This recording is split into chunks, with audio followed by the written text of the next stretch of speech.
Hey everybody, I'm Rick Beato. On today's Everything Music, we have the debut of a new series entitled Inside the Sound Of. Now what the series is, it's going to be about individual players or composers. And it's going to go inside their style and talk about what makes it unique, what makes it great, if you will. Today's episode features one of my favorite guitarists of all time. He's English guitarist Guthrie Govan, coming up next.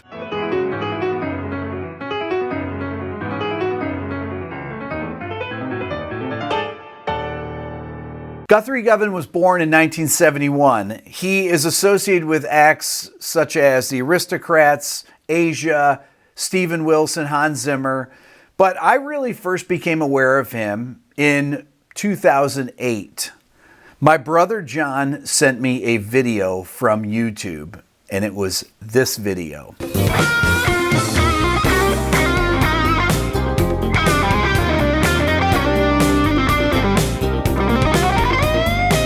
Now, when I first heard this, I said, this is unbelievable. This guy's improvising. And it was so obvious that he was improvising because every phrase was always on, you were on the edge of your seat listening to it. You knew that these things were coming right off the top of his head, and he was executing them perfectly with great feel. And the unpredictability of it gave me an idea. I began playing his music for my son Dylan when he was a baby. I went and I just found this video from 2008 when Dylan was 8 months old, listening to the tune that we're actually going to talk about. Let's check it out.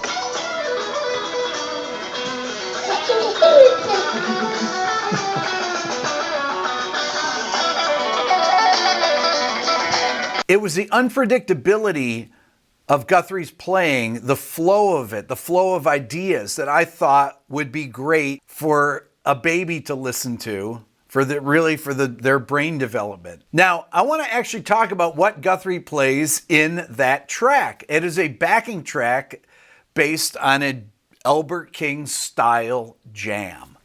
Let's check it out from the top, and we're going to talk about it as it moves on.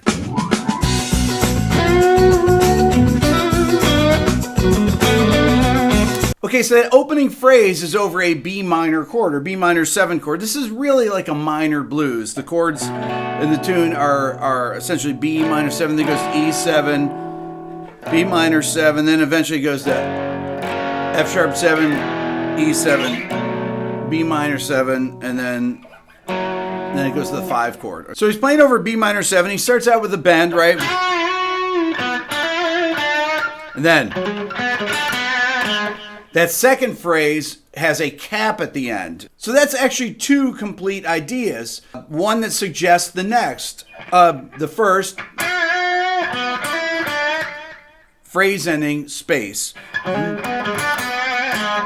Another phrase with a space, with a cap at the end on the G sharp. You hear that in blues and jazz all the time. If you're listening to Wes Montgomery, you're listening to B.B. King, Albert King, they will end phrases with a little cap like that. The next phrase is a flourish of triplets with some odd groupings. Let's check it out.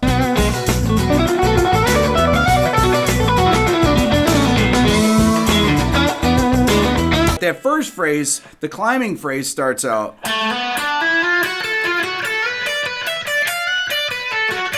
That's it. One fragment, then there's another fragment, and then he's moving so smoothly between those positions. The B minor pentatonic to the A major pentatonic, which gives you the B minor 9.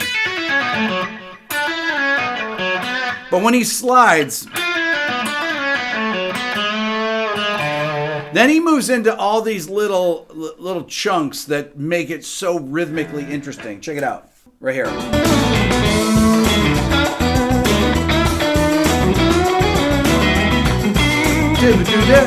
Now, if the only thing you learn from this video is what he just played on the E7th chord, all these little fragments, and how he thinks of playing on a dominant chord right in this area, then you've learned something. So he's got this E7 here, and he's thinking in this.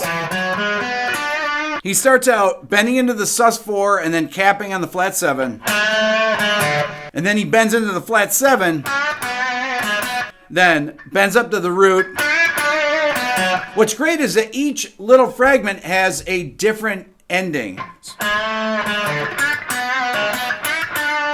Then he goes this really interesting.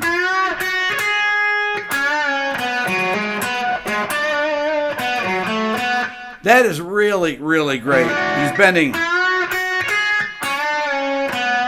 So he does have bends in flat 7. Then he's here. Right? Then he gets back into this B minor pentatonic position. So that whole phrase.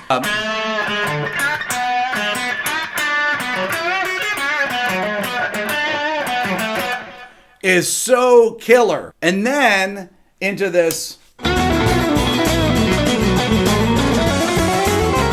breath. See that? Ba-doo-doo. So there's another cap at that phrase. Even when there's those flourishes, every one of those flourishes that he plays goes somewhere and has an ending to it before it picks up again. That's what makes his playing so groovin'. That's why people, when they hear it, they just know it's so in the pocket and right. Next, he plays through the turnaround with a really cool set of lines that launches you into the next chorus. Let's check it out.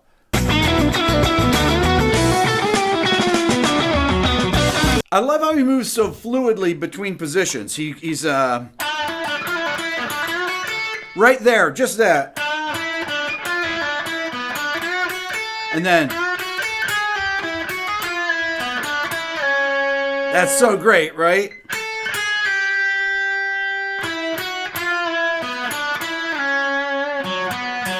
And then into the next chorus.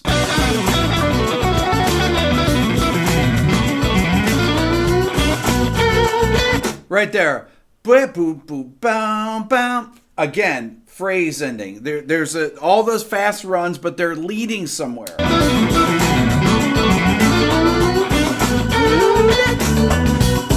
Tons of space. All those caps, or if you want to call them periods in a sentence, end the phrase and then you begin a new one. Let's check out Albert King. Watch. Right there, right with his da-da-da-da-da-da-ba, and he hits that cap. Or let's say B.B. King. He did it on 3 there, but they always put those little things in there. Those are the things that most people don't pay attention to. That's actually what create phrases. It creates the end of a phrase. Then he hits his distortion pedal. Pause. Another phrase ending. Again, space.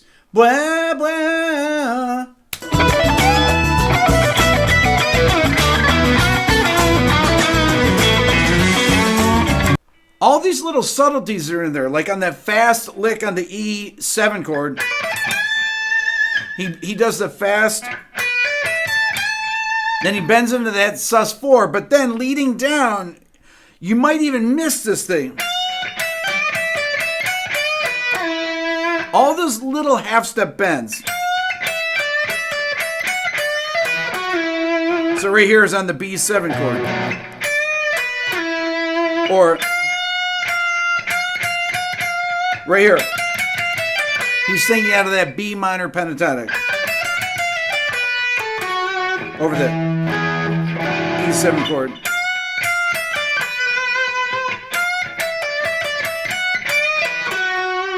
They go by so quickly that they're almost impossible to pick up unless you really get in there and study them. This next section of the solo is a series of phrases that all have their little phrase endings too. Check it out. Right there, da-ba-do-da-do, and then da-da-da, and then it goes by so fast. Da-da-da-da-da-da, and then pause.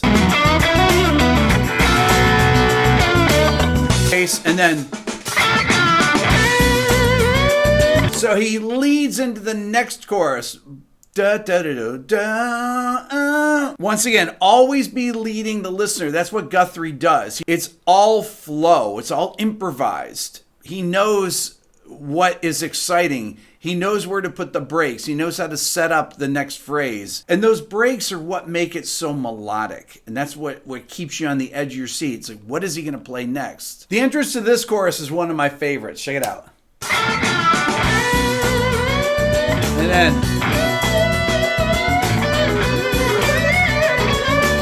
love that. Then he goes into some ripping. Smoking.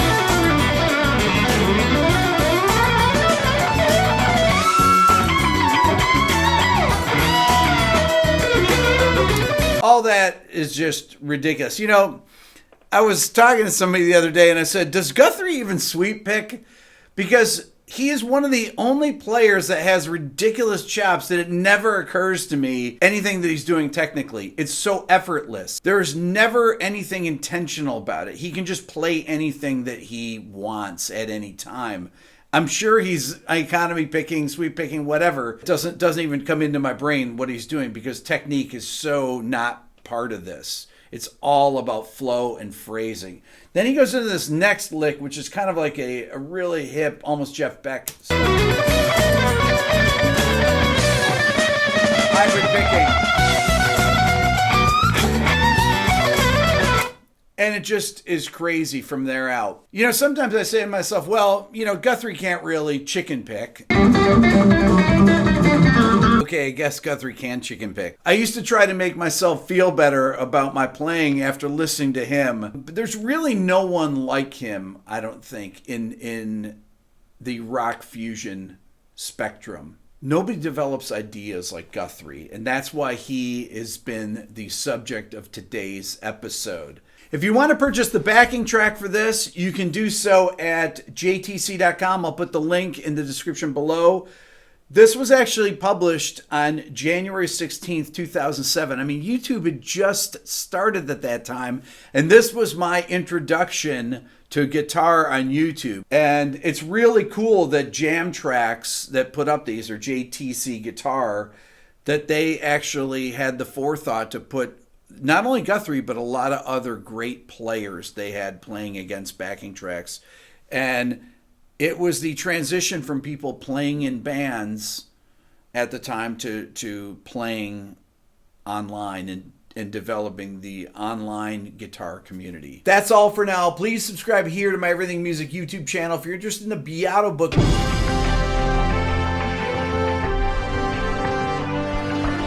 Go to my website at www.rickbeato.com. And if you want to support the channel even more, check out the Beato Club. You can find out more about it on my website as well. Thanks so much for watching.